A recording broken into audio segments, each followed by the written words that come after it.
Entendendo tudo isso, Deus me levou a Ezequiel, e aí sim eu quero que você abra a sua Bíblia, no capítulo 37. E você já conhece essa passagem. Eu não pretendo aqui pregar nada de novo que você não saiba, mas Deus me pediu para eu relembrar aos irmãos algumas verdades contidas neste texto.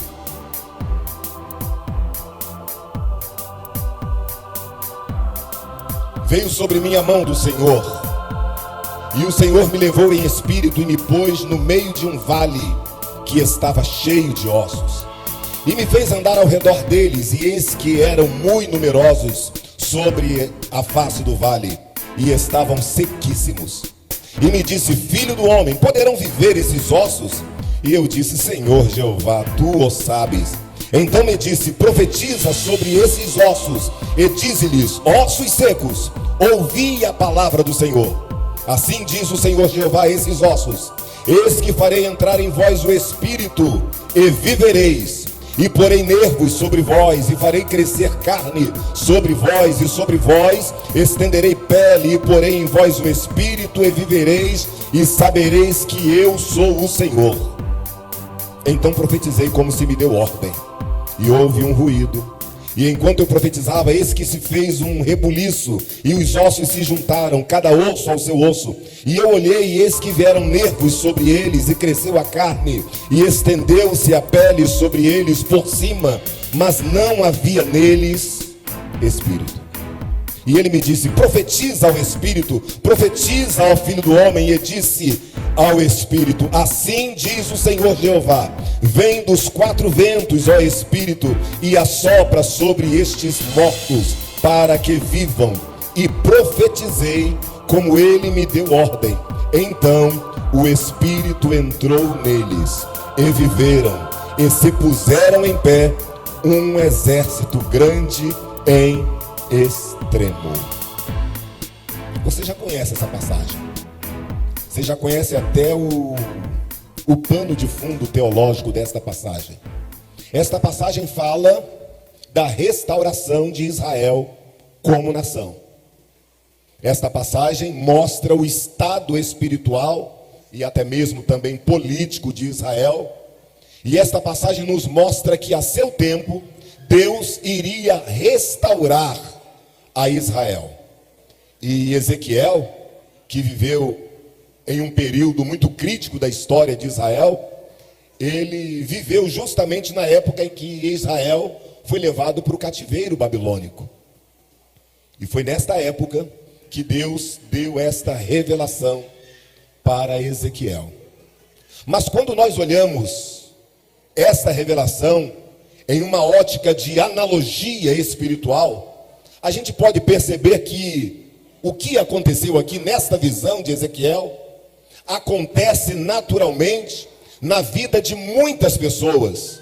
Quando Deus tem o propósito de executar um processo de restauração na vida de uma pessoa, na vida de um grupo, na vida de uma família, na vida de uma igreja, este processo encontrado aqui em Ezequiel 37, em muito se assemelha com aquilo que Deus faz até mesmo nos dias atuais. Mas em todo o texto, a gente vê claramente que o interesse ou a importância maior dada por Deus é a presença e a ação do Espírito Santo. A igreja de Jesus também nasceu debaixo desta ação e desta virtude espiritual. Semana que vem nós vamos estudar na escola bíblica sobre a ação ou o avivamento do Espírito Santo na vida da igreja. Nós somos o Israel de Deus que também precisamos viver uma vida avivada. E para vivermos uma vida avivada, para termos um ministério avivado, precisamos entender o processo de Deus. E neste processo, eu começo a ler o início do capítulo de Ezequiel 37 e percebo que Deus nos traz algumas lições espirituais. Lições essas que precisamos definitivamente aprender da parte de Deus.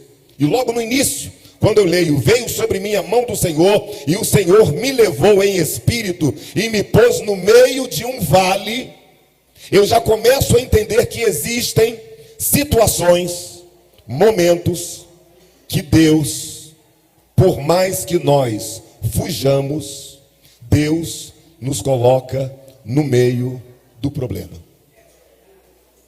Deus, a mão do Senhor veio sobre mim e me colocou no meio do vale. Tem gente que está tentando fugir da luta e Deus te coloca justamente no meio da luta. Tem gente tentando fugir do furacão e Deus te coloca justamente no meio, no olho do furacão. Louvado seja o nome do Senhor. Sabe para quê que Deus te coloca no meio do furacão, no meio da luta, no meio do vale? Para você fazer a diferença.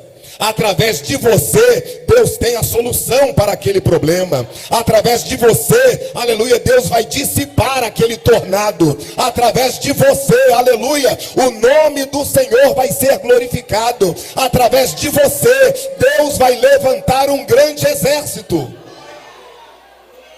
No meio do vale, vou melhorar. No vale, só existem dois personagens. Ou você é osso, ou você é profeta.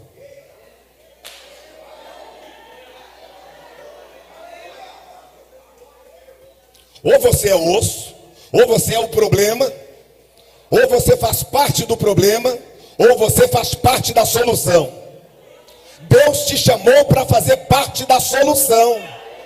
Deus não te chamou para ser osso, Deus te chamou para ser profeta, Deus te chamou para fazer a diferença, Deus te chamou para que o nome dele seja glorificado. E tem um detalhe, hein? Quem te levou para o vale? Se foi o pecado que te levou para o meio do vale, você é osso.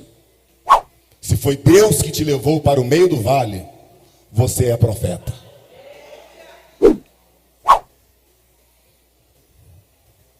Versículo 2. E ele me fez andar ao redor dos ossos, e eram muito numerosos, e estavam sequíssimos. E ele me fez andar ao redor dos ossos. O profeta estava no meio do vale dos ossos, e Deus fez ele andar ao redor. O profeta não podia pisar nos ossos. Ele tinha que andar ao redor dos ossos. Mas por que que Deus não permitiu que ele pisasse nos ossos?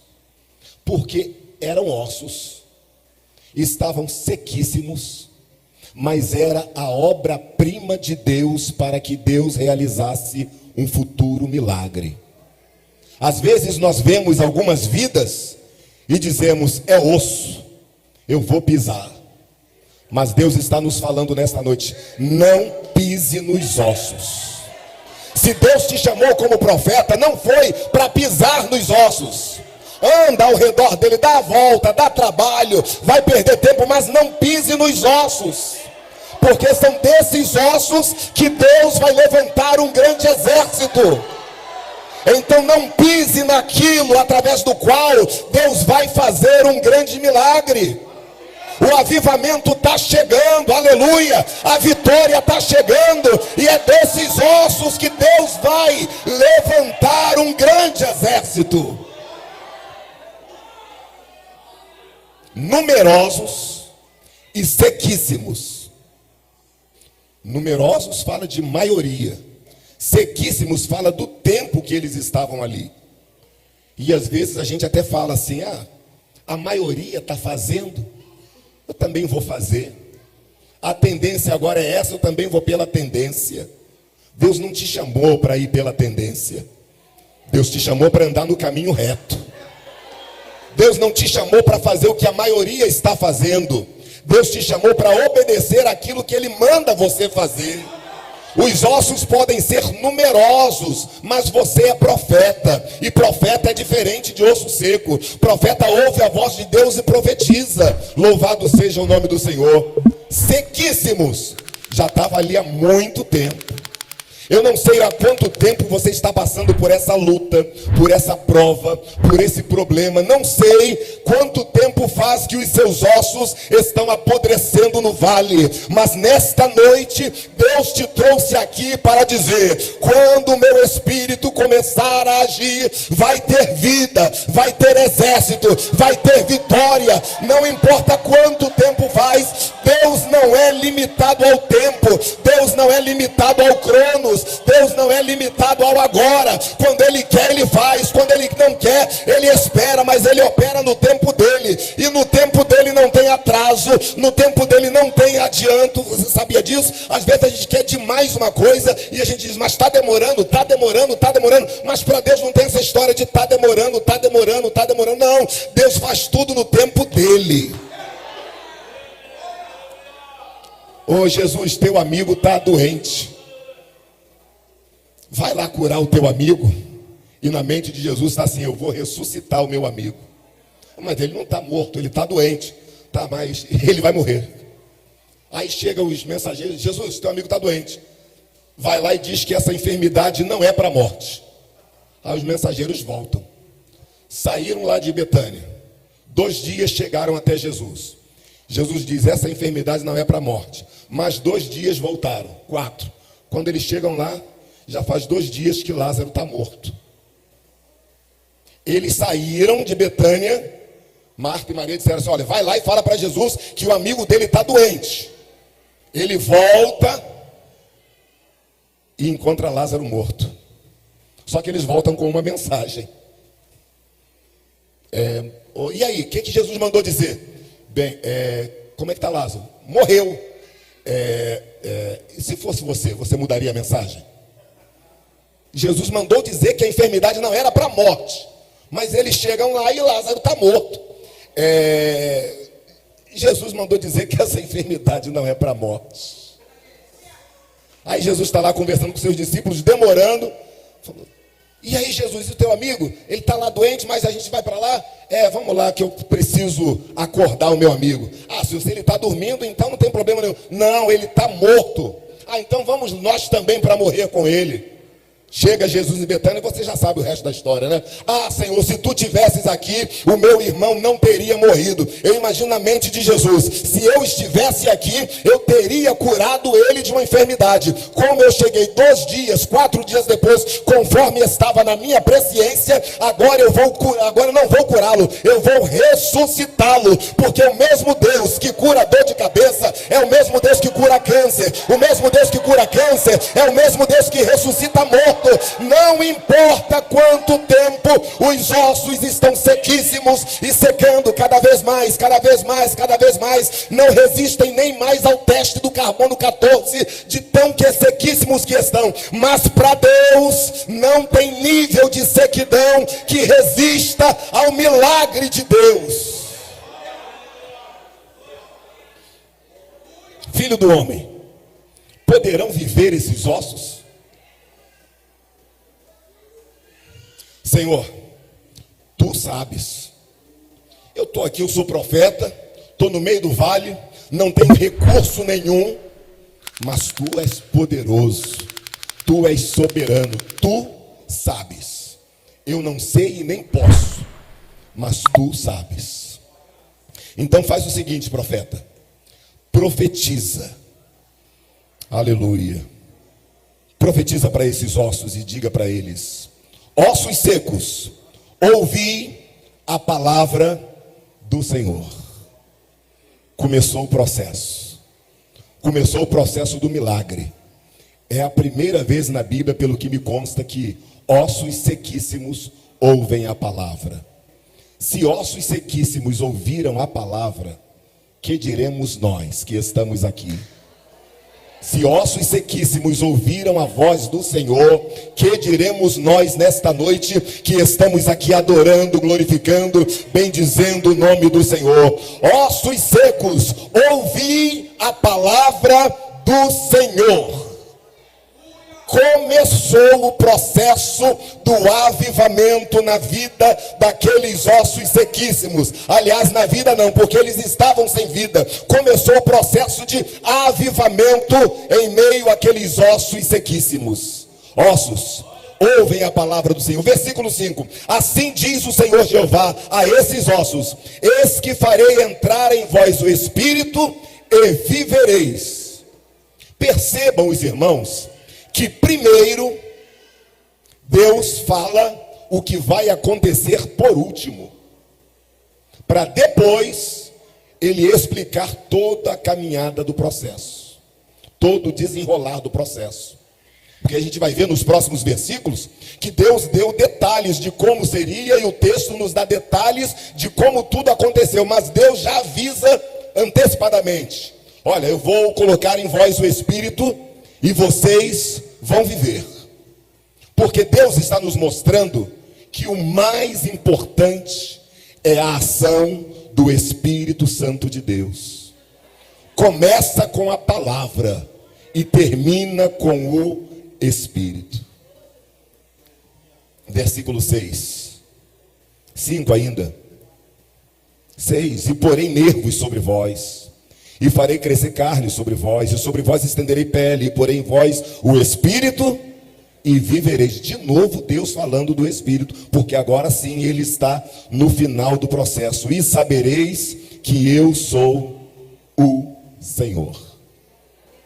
Versículo 7.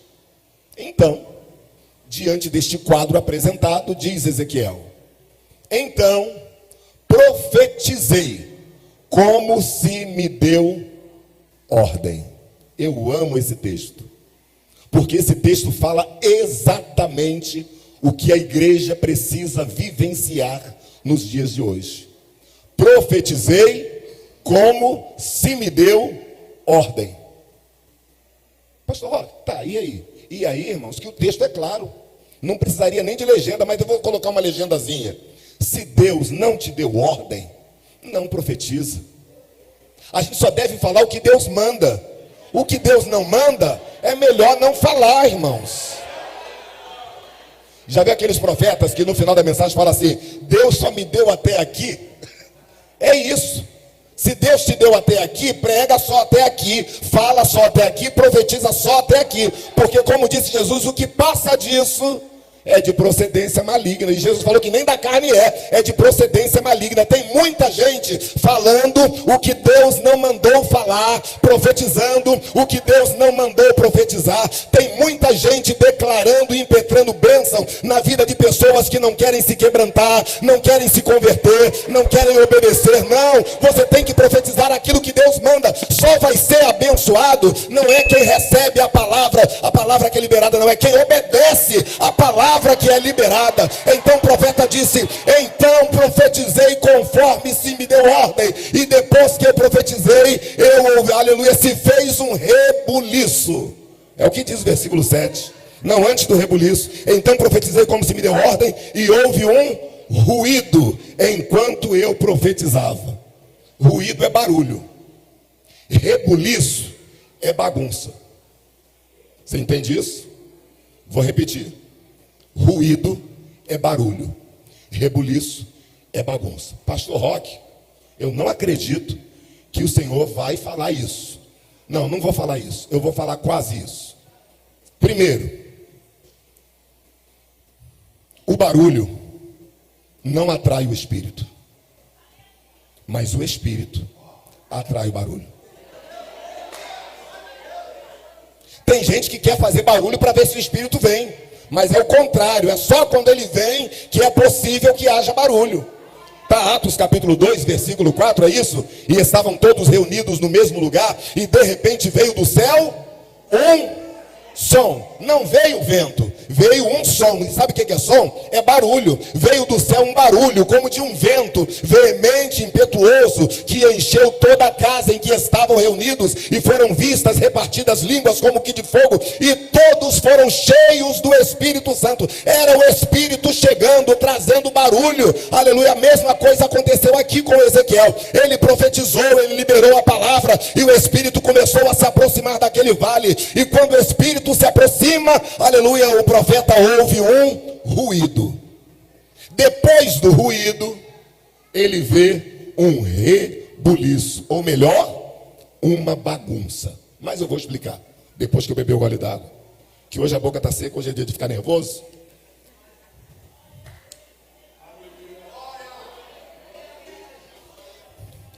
estava tudo aparentemente calmo. Era um vale, ossos sequíssimos.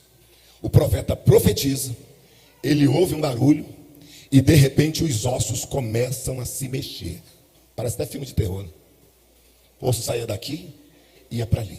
Saía daqui, ia para ali. E era osso voando para lá e para cá. Nem os produtores de Hollywood conseguiriam reproduzir essa cena com perfeição. Era osso para lá, osso para cá. Quem olhava pelos olhos humanos via uma bagunça. Mas na verdade, bagunça estava antes.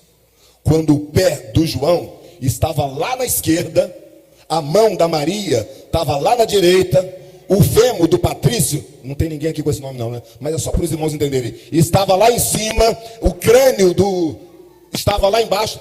Aquilo era uma bagunça, mas às vezes a bagunça está de forma tão ordenada que ninguém percebe. Aí é necessário que Deus faça um rebuliço para colocar as coisas no seu devido lugar. Estava tudo bagunçado, mas estava parado. Aí o Espírito começa a se movimentar, começa a colocar cada coisa no seu devido lugar. Aí quem olha, quem vê, parece uma bagunça, mas quem entende as coisas do céu, sabe que Deus está movimentando, sabe que Deus está trabalhando, sabe que Deus está colocando cada osso com seu osso. Aleluia, louvado seja o nome do Senhor. Aos olhos humanos parece um rebuliço, mas aos olhos de Deus as coisas precisam ter ordem. Deus só vai levantar um exército depois que as coisas estiverem com ordem. Às vezes a gente bagunça tudo, a gente inverte as questões. Às vezes o que nós chamamos de bagunça é poder de Deus. E às vezes o que nós chamamos de poder de Deus é uma bagunça. Mas que Deus tenha misericórdia de nós. O profeta ouve um ruído, vê um rebuliço, uma bagunça, e os ossos começam a se juntar, cada osso ao seu osso. E olhei, versículo 8, e vieram nervos, e cresceu a carne, e estendeu-se a pele por cima deles. Final do versículo 8. Mas não havia neles o Espírito. O esqueleto estava montado, mas não tinha o Espírito. Agora estava tudo em ordem, mas não tinha o Espírito. Tinha pele, tinha carne, tinha músculo, mas não tinha o Espírito. Parece até com aquelas virgens loucas. Estavam vestidas de virgens, tinham lamparina. As lamparinas estavam acesas, elas estavam na festa, mas o azeite estava acabando. E o azeite a gente sabe que é símbolo do Espírito. Sem a presença do Espírito, não adianta cada osso estar no lugar certo. Sem a presença do Espírito, não adianta ter pele, não adianta ter músculo, não adianta ter tendão, não adianta ter corpo. Isso me fez lembrar quando Deus fez o homem. Deus disse assim: haja luz, houve luz. Mar, dê peixe, o mar deu peixe. Faça isso, faça aquilo, apareça, vai. Daqui a pouco Deus chega e fala: agora chegou a hora de eu fazer a criatura mais especial do universo. Vem cá, meu filho. Espírito Santo, vem aqui, vamos conversar.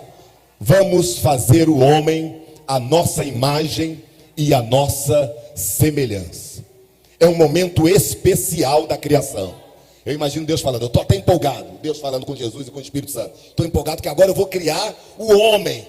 Senhor, vai ser a nossa imagem, a nossa semelhança. É isso mesmo, vamos lá. E como é que vai ser, Senhor? Vai fazer de quê? Do diamante? Do rubi? Não, eu vou fazer do barro mesmo. Mas vai ficar igualzinho a nós? Vai ter a nossa imagem e a nossa semelhança. Eu não sei como é que vai ser isso, mas se Deus está falando, vamos ver como é que vai ser. Aí Deus pega o barro, começa a moldar. Faz o nariz, faz a boca. Mas, Senhor, nós não temos assim nariz, boca, nós somos espírito. Não, mas eles serão a nossa imagem e semelhança. Eu ainda não entendi, não, mas continua. Ele sabe o que está fazendo. Faz a perna, dá uma textura para a pele. Mas, Senhor, e se depois eles precisarem mudar de pele, mudar o formato do nariz, mudar o cabelo? Não, depois eles entram no processo de seleção natural, que eles ainda vão aprender sobre isso. Aí vai ter homem alto, homem baixo, vai ter homem negro, homem moreno, homem branco. Mas o importante é o que eu estou fazendo aqui agora. Mas, Senhor, eu não estou conseguindo encontrar a conexão da nossa imagem, da nossa semelhança. Aí o versículo 7 do capítulo 12 de Gênesis diz assim: e formou Deus o homem do pó da terra, e soprou em suas narinas o fôlego de vida, e o homem foi feito alma vivente. Estava tudo prontinho, mas não tinha ainda o sopro de Deus. Estava tudo prontinho, mas não tinha ainda o Espírito para dar vida ao corpo. Um corpo sem Espírito é um corpo sem vida. A igreja é um corpo, e nós precisamos da presença do Espírito de Deus para dar vida a este corpo. É o Espírito quem nos move, louvado seja o nome do Senhor. Eu estava até comentando com a minha esposa que lá na Marinha tem um navio, aquela coisa toda, e tem um equipamento chamado elemento estabilizador, que trabalha juntamente com a agulha magnética, mas deixa a agulha magnética para lá e fica só no elemento estabilizador. Como é que é isso, pastor Roque? Elemento estabilizador. O elemento estabilizador, ele é o responsável em manter o navio alinhado com o horizonte. Quando o navio joga um pouquinho para a direita, o elemento estabilizador envia um sinal para os computadores e faz que o navio volte para o seu centro. Quando o navio vira um pouquinho para a esquerda, o elemento estabilizador faz o contrário e o navio volta. Mas o detalhe do elemento estabilizador é que quem olha para ele por fora é só uma máquina. Por dentro tem um disco em alta rotação. Quem olha por fora, ele está parado. Quem olha por dentro, ele está se movimentando em alta velocidade para manter a estabilização. Você já pegou? Quem olha para você por fora, parece que você está parado. Quem olha para você por fora até pensa que você é um bobo, é um banana, é um isso, é um aquilo. Mas por dentro o Espírito está em alta rotação, dizendo assim: meu filho, tenha equilíbrio. O navio vai tender para a esquerda e o Espírito: não, meu filho, se mantém no centro. Aí vai um pouquinho para a direita e o Espírito: não, meu filho, se mantém no centro. Não perde o foco. Vão te perseguir, mas mantém o centro. Aleluia. Vão te humilhar, mas se mantém no foco. Aleluia. Vão dizer que você não consegue, que você não vai, mas se mantém no centro, se mantém no foco. Quem faz isso é o Espírito Santo de Deus, que está se movendo dentro de nós. Deixa eu caminhar para o final. Eu aprendi que o pregador só pode dizer isso 2 vezes. Essa história de caminhar para o final. Porque ele diz que está caminhando e nunca chega no final. Mas eu já estou caminhando para o final. Deus então me fez entender que o mais importante na vida da igreja é a ação do Espírito de Deus. Todas as outras coisas também são de suma importância. Todavia, elas precisam do aval do Espírito de Deus. Vou dar um exemplo. Você pode cantar afinadamente, e é importante que você cante afinadamente, porque ninguém gosta de ouvir um desafinado. Mas se você cantar afinado, sem o Espírito Santo, não adianta de nada. Você pode pregar belamente. Inclusive hoje tem uma moda de falar mal da teologia, falar mal do teólogo e mal disso, mal daquilo. Mas espera aí, é importante que você estude hermenêutica, homilética, oratória. É importante que você saiba das coisas de Deus, porque Bíblia é teologia. Mas teologia sem a presença do Espírito. Se lembra que Jesus estava lá no monte, lá em Betânia, e fez a promessa: olha, estou subindo, mas permaneçam em Jerusalém, até que do alto vocês sejam revestidos de poder. 500 pessoas ouviram essa promessa. Aí passou o primeiro dia, segundo, terceiro, quarto, quinto, sexto, sétimo, oitavo, nono. Quase que eu errei. 10º. 10 dias depois, das 500, apenas 120 estavam reunidas no dia de Pentecostes. Sabe o que aconteceu? Eu sei que você já sabe. O Espírito Santo veio sobre eles. Mas e aqueles 380 que abandonaram Jerusalém? Eram crentes, servos de Deus, salvos, mas provavelmente fundaram aquelas igrejas. Como é que é o nome, pastor Marcelo? Históricas, reformadas. Igrejas que não aceitam a ação do Espírito Santo de Deus. Aí é que nem o carro do pastor Roque naquele dia. Tinha tudo de um carro, só não tinha a hidráulica da direção. E sem o óleo do Espírito Santo, irmãos, a coisa fica difícil. É difícil de uma alma se salvar. É difícil da igreja receber. É difícil da gente conduzir a nossa vida cristã. Tudo é difícil sem a presença do Espírito. Então, antes de você falar mal da teologia, antes de você falar mal de quem canta afinado, antes de você falar mal de qualquer um, observe se tem o Espírito Santo. Porque o Espírito de Deus não é apenas um espírito de movimento. Ele também é o Espírito que trabalha através do fruto do Espírito. Existe o dom do Espírito, mas também tem o fruto do Espírito. Enquanto o dom se manifesta por fora, o fruto se manifesta por dentro. O importante é que nós, cada um de nós, sejamos cheios do Espírito Santo de Deus. Tinha tudo, versículo 8, mas não tinha o Espírito.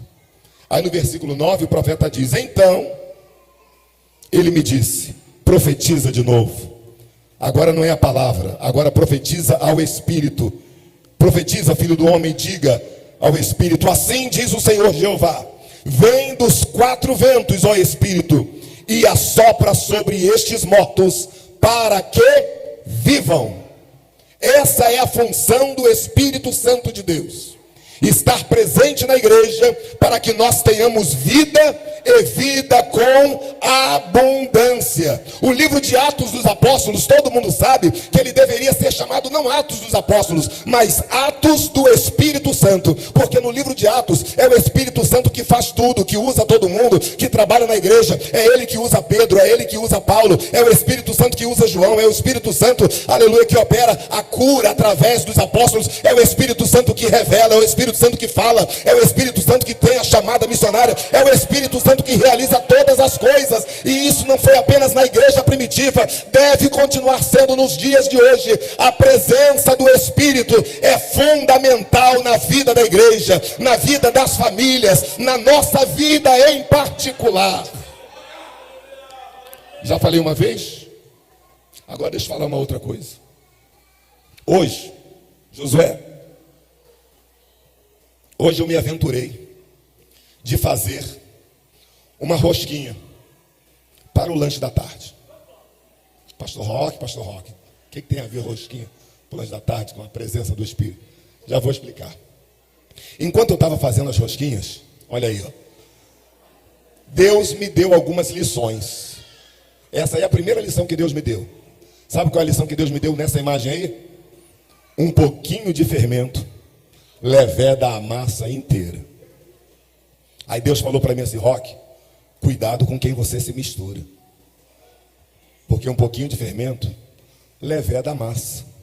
Se você se junta com pessoas cheias, você vai ser cheio do Espírito.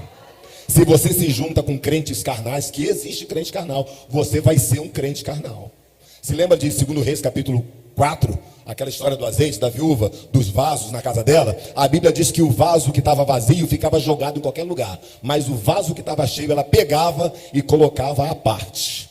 Então tem uma diferença em quem é cheio e quem é vazio do Espírito, porque quem é cheio se junta com quem está cheio, quem é vazio geralmente se junta com quem está vazio, quem é carnal se junta com quem é carnal, e quem é do Espírito se junta com quem é do Espírito. E passa para a segunda. Aí, na segunda imagem, minha decepção. Mas eu fiz tudo certinho. A massa, na proporção, a mulher lá me ensinando no YouTube. Por que deu errado? Já vou explicar por que deu errado. Porque eu pensei que eu estava fritando ovo. E os irmãos sabem que o ovo se frita com um pouquinho só de óleo, né? Às vezes nem coloca óleo daquela frigideira que as irmãs têm, só as irmãs têm, mas nós homens colocamos óleo. Aí um pouquinho de nada. Aí eu coloquei só um pouquinho de óleo. Sabe o que aconteceu? Agora eu vou liberar a palavra. Queimou por fora, mas não cozinhou por dentro. Queimou por fora, mas estava cru por dentro. Aqui já pegou, ali também já pegou. Você já entendeu? Tem muita gente que é queimado por fora, mas por dentro ainda não tem maturidade. Tem muita gente, aleluia, que mostra até que tem a presença do Espírito. Sabe por que queimou? Porque tinha pouco óleo. Sabe por que tem muita gente queimada e pouca gente amadurecida? Porque tem pouco Espírito. Tem pouca presença do Espírito. Essa daí ficou de um lado só. Aí só queimou de um lado. Do outro lado não queimou. E por dentro também não assou. A próxima. Aí eu falei, eita, Jesus está me revelando mesmo, hein? Peguei uma panela, enchi de óleo. Falei, agora vai.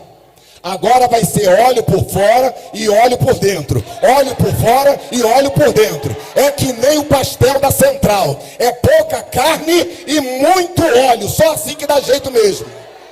Porque crente pentecostal é assim, irmão. É pouca carne e muito óleo. Deixei o óleo queimar bastante. Falei, agora, passa logo o próximo, por favor.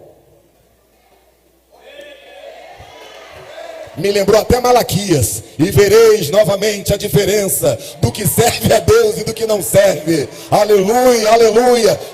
Pouco óleo, muito óleo. Pouco óleo, muito óleo. Pouco poder, muito poder. Pouco Espírito, muito Espírito. Você já entendeu a diferença? Tem que ter Espírito Santo por fora, mas também tem que ter Espírito Santo por dentro. Tem que estar queimado por fora, mas também tem que ser maduro por dentro. Sabe o que aconteceu no final, irmão, do lanche? Pode soltar que agora eu termino. Um grande exército se levantou. Não é o que diz o texto aí de Ezequiel 37? Um grande exército. Precisamos da presença do Espírito. Não apenas nos momentos de movimento na igreja, mas no dia a dia da igreja. No nosso cotidiano, em casa, no trabalho, na escola, na faculdade. Precisamos da presença constante do Espírito. Eu já falei, mas vou repetir. Tem gente que é queimado por fora, mas é imaturo por dentro. Deus quer que nós tenhamos maturidade. O Espírito precisa entrar para que o corpo tenha vida. A Bíblia diz, no último versículo que nós lemos, Ezequiel 37:10, que entrando o Espírito, o corpo se colocou de pé e viveu. E se fez um grande exército. Não, eu estou no capítulo, versículo 10 de Ezequiel 37. E se fez um grande exército. Só depois que o Espírito Santo entrou, é que o corpo se colocou de pé. Enquanto isso, tinha osso ajustado, mas estava deitado. Tinha tendão, mas estava deitado.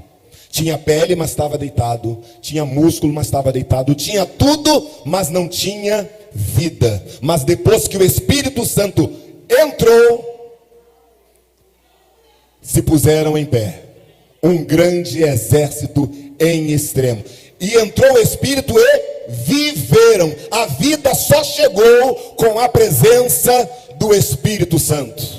Enquanto não tivermos esta consciência que precisamos do Espírito, não apenas, repito, nos nossos momentos de movimento, mas precisamos do Espírito em todos os dias da nossa vida, nós seremos um exército deitado. Mas quando entendermos a presença, quando buscarmos a presença e quando termos a presença, seremos sempre um exército de pé para a glória do nome do Senhor nosso Deus.